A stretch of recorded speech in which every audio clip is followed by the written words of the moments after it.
Hello, I'm here with Matt Todd, and Matt and I met because he sent a message to the Libertarian Party of Kentucky's Facebook page for Mercer County, Mhm. basically asking if it was a live page, if anything was going on, and it had been neglected for a while because there's not a lot going on in Mercer County, and we're gonna fix that. And Matt's on the job. He is the county coordinator. So we're going to be talking to him about what the plan is, what we're doing. But before we get to that, just kind of a common question is, how do you find your way to libertarianism, man? Well, one year, I think it was 2010 or 2011, I went to go visit a nephew of mine in Florida, and I had not seen him for years and years and years. And he asked me if I'd ever heard of Ron Paul, and I was like, no, I haven't heard of this guy. Who are you talking about? And I'm ashamed of that now. Oh, But actually, I'm not really ashamed. I'm ashamed of our media because of that. right. So he said, read this book. So he gave me The Revolution of Manifesto by Ron Paul. Mm-hmm. And while I was visiting him, I started reading it, and it really, really opened my eyes to things I'd never even considered before. Right. Yeah, Right. and I was like, why have I not learned this? Why has no one ever told me this? And then I started to kind of peel the curtain back slightly and realize, oh, well, it's because, the two-party system doesn't want you to know this. Right. Right. Yeah, a lot of people made their way to libertarianism via Ron Paul. I actually, just for like a year, switched to R so I could vote for him in the primary I did as uh, well.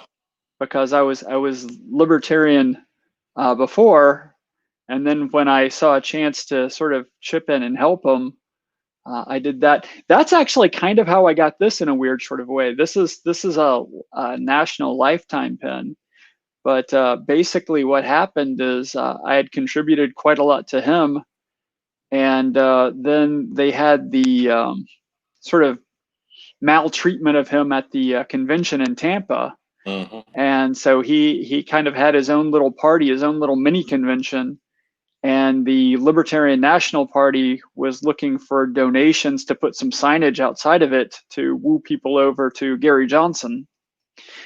And I donated to that.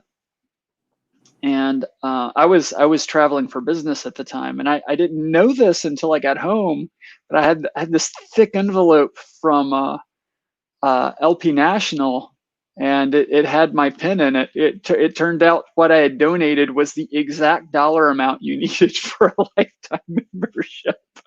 Wow. So that's how I got my lifetime membership. I didn't even mean to. I was just trying to.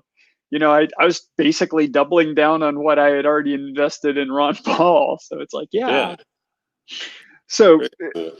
So you made it L, and then you went to R to vote for Ron Paul in the primary, and then back to L. Well, so I read the book.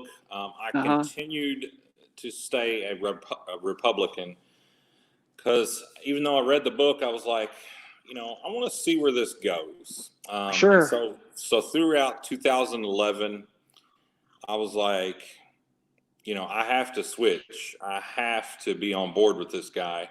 He makes so much sense that I don't understand why anyone else cannot see it. Well, they can see it. They just choose not to see it.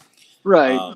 So I switched in 2012 and voted for him. And I would do it again over and over again.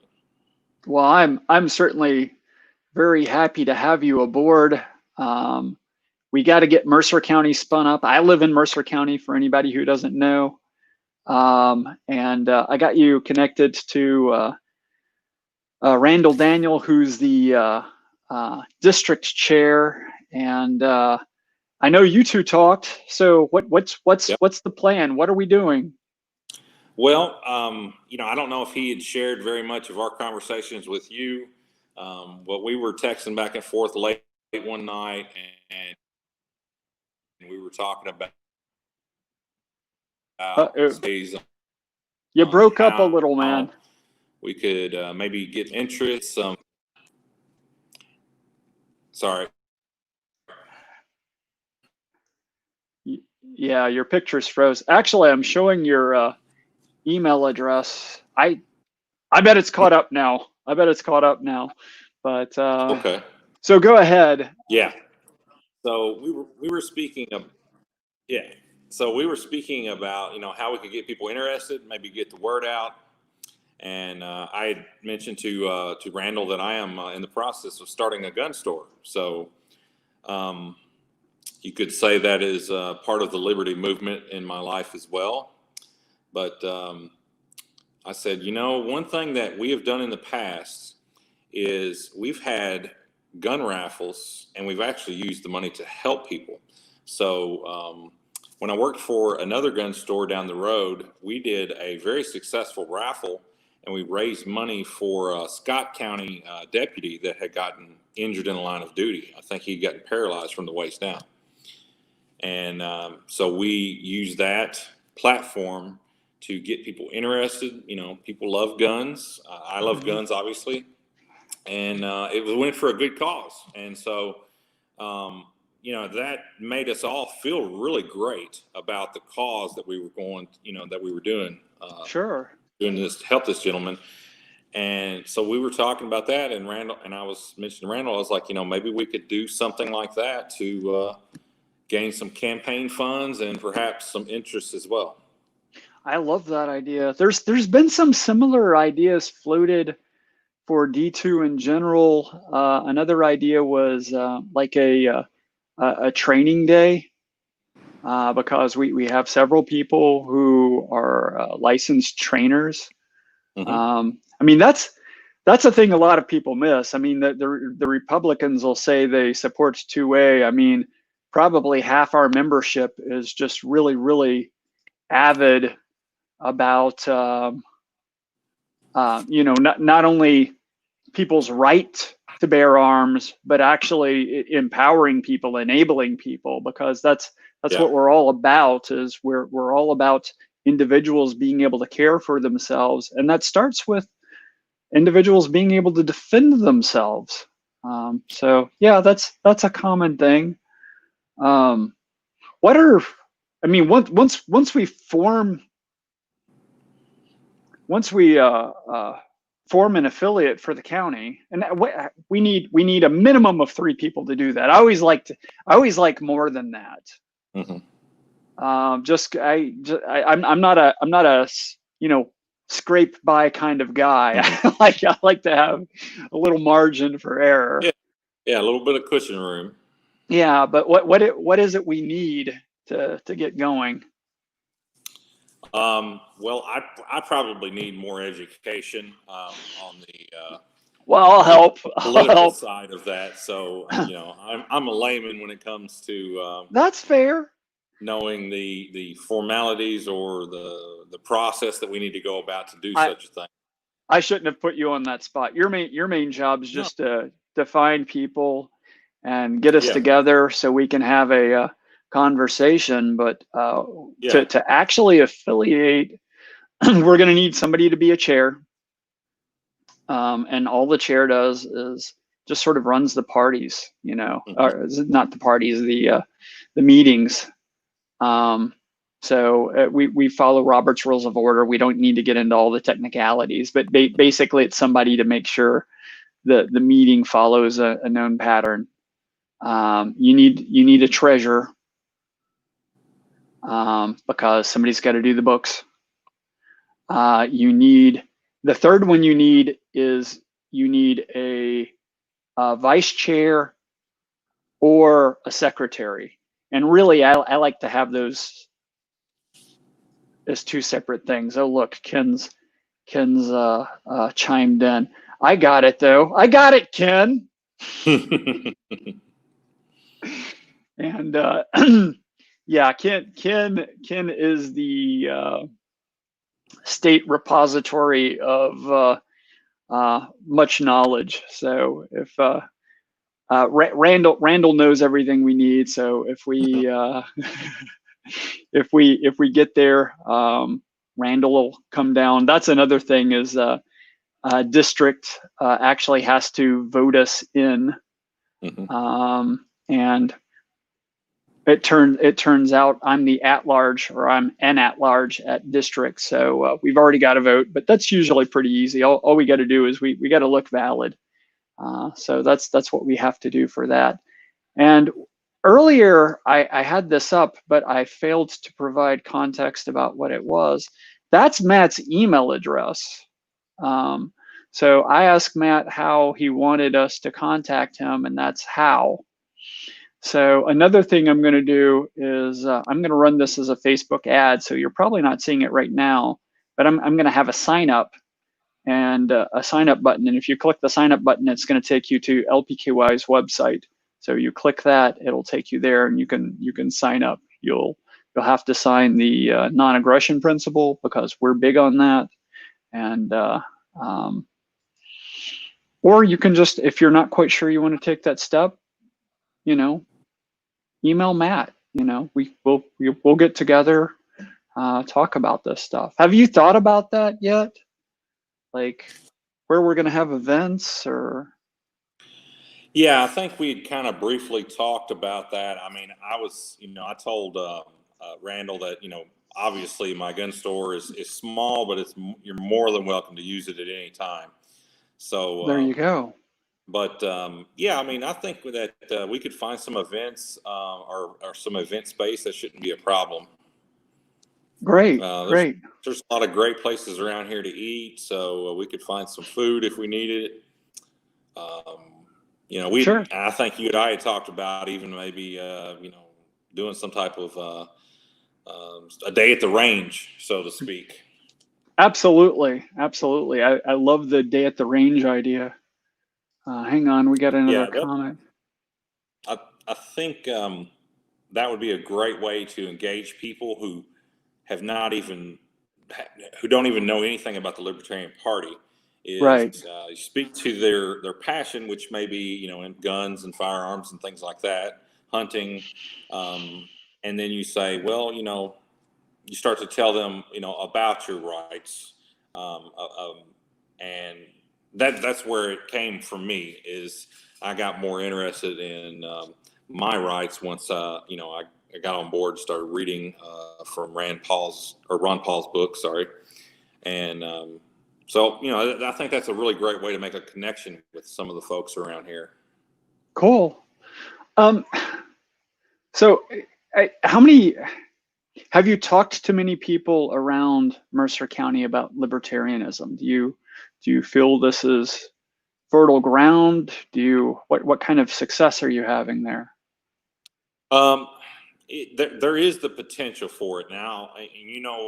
David Patterson obviously had run here for Senate a few years back. He had my support. I'd spoken with him about it a couple of times. And I've spoken to some folks around. To be honest, I don't really have the time right now to go knock on doors, so to speak.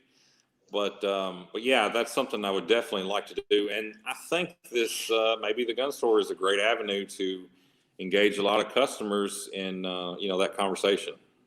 Well, we shouldn't have too firm of a plan anyway, because a lot of the plan has to come from the other people who show up. Sure. So if you're out there and you're like, well, gee, I would like to blah blah blah. Don't be disappointed that we're not saying it. Show up with your plan. I mean, that's what this is for. Another thing that we really need to get into is local politics. Do we have some local problems that we can solve with libertarianism? I thought you were going to say something. Yeah, I spoke with Randall about that, and I do want to get involved, especially with some of the local councilmen that are here. I think that there would be a good avenue for that. hopefully to, if nothing else, to open their eyes that, there's more than two choices out there, if nothing else. Absolutely. Absolutely. Well, I can't remember Dan's Dan Johnson. Dan's a genius at messaging. He's not here in Kentucky. I can't remember where he's at, but Dan makes a really powerful point that it's because we like to say government's the problem, but he makes a really powerful point in that it's not that government's the problem, it's that the problem's something else, but then government is the worst possible solution. So if we're going to break that cycle, we need to do a better job of being present to solve the original problem. We need to be there to remind people there are ways of fixing this that don't involve force. And I was. I'm sorry, I didn't mean to interrupt you. No. I was in the fall. We'd had a Kentucky United meeting here with a lot of support from Kentucky Constitution. Trying to think of the exact name of the organization, but we had some speakers that were here. They were talking about obviously sanctuary cities, that issue at that time. And I was very surprised that there was a local judge and some other local council members and board members that were there at the event. And it was, I'm not going to say it got heated, but there was a couple of people that really called out the politicians in the room and said, you might want to pay attention. These are the people that vote for you. These are people that whose taxes pay your salaries. So you might want to listen to what they have to say very carefully. So, but I was very impressed with, everybody's demeanor. I think everybody did a great job speaking, and it was a pretty successful event. There was probably about 50 people there or so. Well, that's a really great thing we could do is after we form an affiliate, we could sort of preview events that are coming up like that, sort of work out among ourselves where we stand, sort of bounce ideas off of each other, and then go there as a group so that we can speak with a little more impact. I think that would be a good thing. Yeah, and so I was, and that's something else we'd like to maybe talk about a little bit further. But there's local events here like the fair or Pioneer Days or something like that maybe we could even set a booth up at. I know absolutely. I know who to contact for that. So that's definitely doable for sure. Sure. One of my favorite things. Hang on, I'll grab one. One of my favorite things is I love passing out copies of the law. I don't know if you've read the law yet. It's a very thin book. I have not. I gotta get you a copy. And to a large extent, like for me, you need to read pages 2 and 3, and that covers a huge swath of libertarianisms. Just 2 and 3. Like you no longer, there's a whole shelves of stuff, in my opinion, you don't need to read anymore. But that's why I like handing it away. But David Patterson and I used to hand these out. We still do. But I became really enamored with the idea of a member of law enforcement passing out a book that describes not only the foundation of the law, but in what ways the law should be constrained and what ways it should be limited. And I don't think there's a beautiful irony to that, that even someone in an authority such as himself or in a position of authority realizes that there is sometimes overreach of the government. Right. Well, I think a lot of law enforcement realizes that. I mean, there was somebody from the I forget their name, but it was the Kentucky, I think it's the Kentucky Brotherhood of police officers or something like that. But they approached us after Nick Sarwark spoke in 2016 at Fancy Farm, and they were rather enthusiastic. And you should also check out the Law Enforcement Action Partnership, LEAP. They were originally law enforcement against prohibition, but if you look at their page, they have quite a lot of material that looks pretty libertarian. I mean, they're not exactly aligned with us, but we agree on a lot of things. And in fact, I've called them to see about getting a speaker. So hopefully we'll get to talk to them. And by the way, for David Patterson fans, David's going to be back on Wednesday. We had a request to cover some more stuff, so Dave's going to be back on. Good deal. So, trying to remember if we covered everything we meant to cover. Did anybody have any questions for us? I'm not seeing anything. All right. I don't have any questions. We might not have any questions, but I still got this 870 up here that you need to shoot. So I know you're absolutely. 870 fan. Yeah. I'm not ashamed to admit that I don't own as many guns as I really should, but we're working on that. And I didn't start until I started learning about liberty more. To be honest with you, I'd shotguns several times, but hadn't really thought about ownership until I started realizing, what could be taken away from us, what could be taken for granted. So, yeah. Jeremy wants to know, where's the gun store? It's in Harrodsburg. It's on it's 112 West Lexington Street here in Harrodsburg, and we're looking to open up on July 1st. Cool. So we're trying to get all of our stock in, which, to be honest, a lot of places are sold out of a lot of stock right now. Jeremy, are you, well, if you're asking where the gun store is, I'm guessing you're local. Yeah, Jeremy Catlett. Is that who you were? Yeah. Duh. Referring I just to? emailed you. Dude, I will bring you a copy of this book.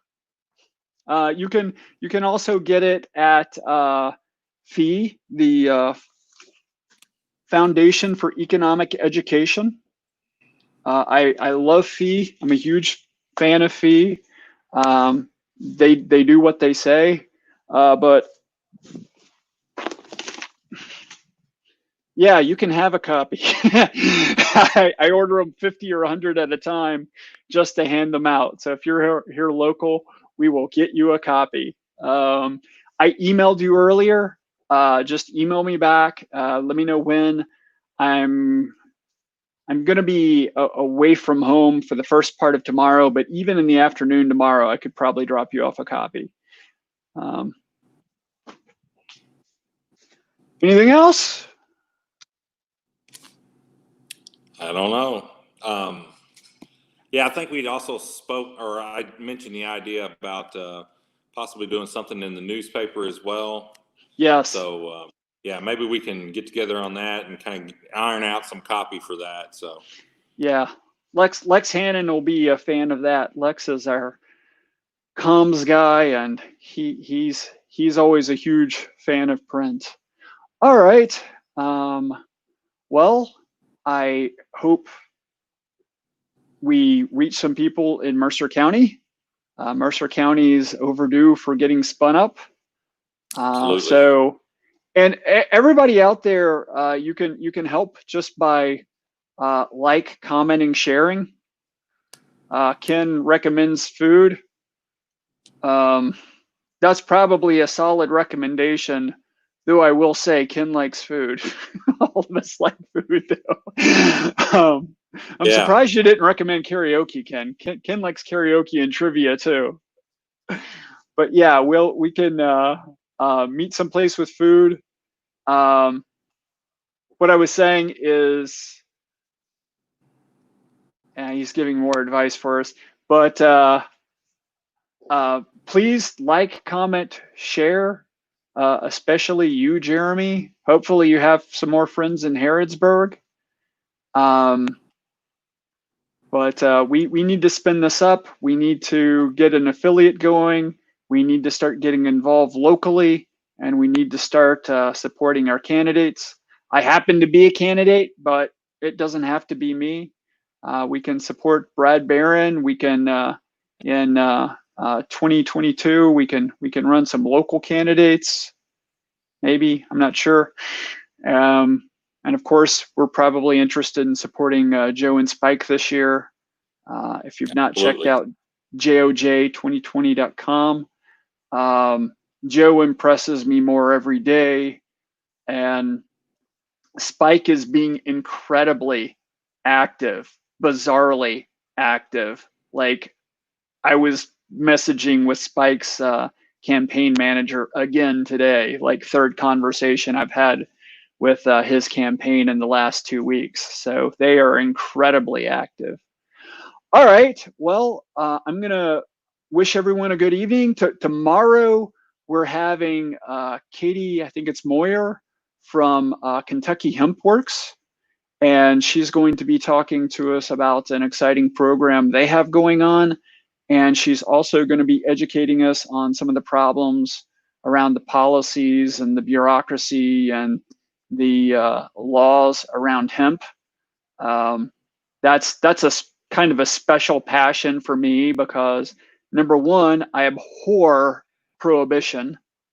And I get really, really angry with medical marijuana because regardless of where you stand on prohibition, you just don't have the right to get in people's way of taking legitimate medicine they need, more to the point. And then industrial hemp, it's like, what are you doing? It just doesn't even make sense to me. Even if you were anti-cannabis, why are you anti-hemp? It's inexcusable to me, just inexcusable. That said, yeah, I want to legalize all of it. Yeah. And we're starting to grow a lot of hemp here in Mercer County. Actually, a couple of good friends of mine started a hemp business, and they're processing, raising the hemp, everything. So it's definitely growing. We've got a lot of farmers here in Mercer County. Farmers are by definition small businessmen, and anybody who's passionate about building, passionate about doing, passionate about growing food for people, should be passionate about libertarianism. Maybe they just haven't learned why yet. But we've got our work cut out for us, but there's a lot of potential there. I'm excited to get it done. Thanks for joining, Matt. And we're gonna have to have you back after we make a little progress, which is kind of self-serving because I'm gonna be part of the progress too. But I don't care. we'll get a status report from you. All right, thanks. Have a good evening, everyone. Bye-bye. Yeah, bye.